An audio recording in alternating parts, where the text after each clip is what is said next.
আজকে তো 31st night না? কয়টা বাজে? হ্যাঁ, আরো সময় বাকি। 12টা বাজতে বাজতে আরো দেরি অনেক। এখানে পটকা টটকা খোঁজায় নাকি?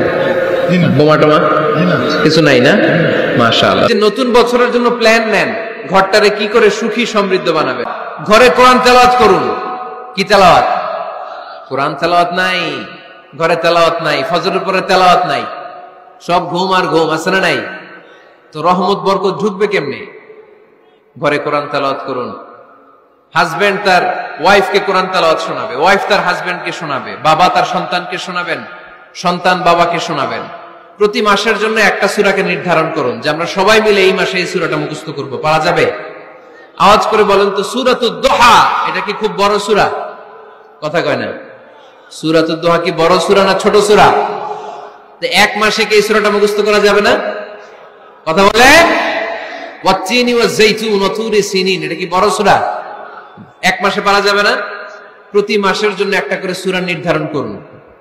তাহলে 12 মাসে কয়টা সূরা? আওয়াজ করে বলতে হবে। 12টা সূরা। প্রতি মাসে একটা। আজকে তো 31st নাইট না? কয়টা বাজে? হ্যাঁ, আরো সময় বাকি। 12টা বাজতে বাজতে আরো দেরি অনেক।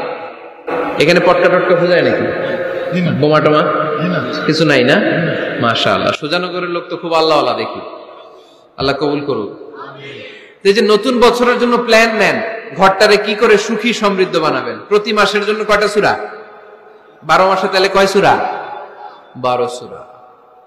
প্রতি সপ্তাহে আপডেট নেবেন, খোঁজ খবর নেবেন, কয় আয়াত হইলো তোমার। স্ত্রীর খোঁজ খবর নেবেন, সন্তানের খোঁজ খবর নেবেন, কয় আয়াত হলো। মাস শেষে সবাই সবার কাছ থেকে শুনবেন। ঘরের বরকত বাড়ায় দিবে কে?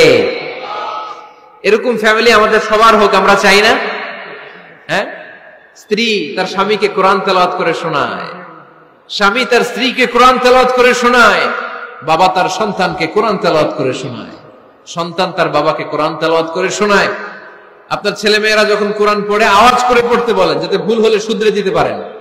এবং প্রতি মাসে যে সূরাটা মুখস্থ করবেন, ওই সূরাটা তাদাব্বুরে কোরআন করতে হবে, অর্থ জানতে হবে। মাতৃভাষায় কোরআনের অর্থ জানার দরকার আছে না নাই? তাহলে ঘরে কোরআন তেলাওয়াত করবেন। আল্লাহ রাসূল সাল্লাল্লাহু আলাইহি ওয়াসাল্লাম আম্মা জান আয়েশা রাদিয়াল্লাহু তাআলা আনহার কোলের মধ্যে মাথা রেখে কোরআন তেলাওয়াত করতেন। সুবহানাল্লাহ নাই? স্ত্রীর কোলে মাথা রেখে কোরআন তেলাওয়াত করবেন। পারবেন না? কষ্ট হবে? স্ত্রীর কোলে মাথা রেখে কোরআন তেলাওয়াত করবেন, এটা সুন্নাহ। আল্লাহ রাসূল সাল্লাল্লাহু আলাইহি ওয়াসাল্লাম আম্মা জান আয়েশা রাদিয়াল্লাহু তাআলা আনহার কোলে মাথা রেখে কোরআন তেলাওয়াত করতেন। আম্মা জান আয়েশা রাদিয়াল্লাহু তাআলা আনহা বলেন, কানা রাসূলুল্লাহি সাল্লাল্লাহু আলাইহি ওয়াসাল্লাম ইয়াকরাউল কুরআন ওয়া রাসুহু ফি হাজরি ওয়া আনা হায়েদ। আমার মাসিক চলা অবস্থায়, মেনস্ট্রুয়েশনাল পিরিয়ড চলা অবস্থায় আমার কোলে মাথা রেখে বিশ্বনবী কোরআন তেলাওয়াত করেছেন, আর আমি শুনেছি। চিল্লায় পড়েন সুবহানাল্লাহ। ঘরে শান্তি নাই, কারণ কোরআন তেলাওয়াত নাই। তো কোরআনের তেলাওয়াতও নাই, শান্তিও নাই।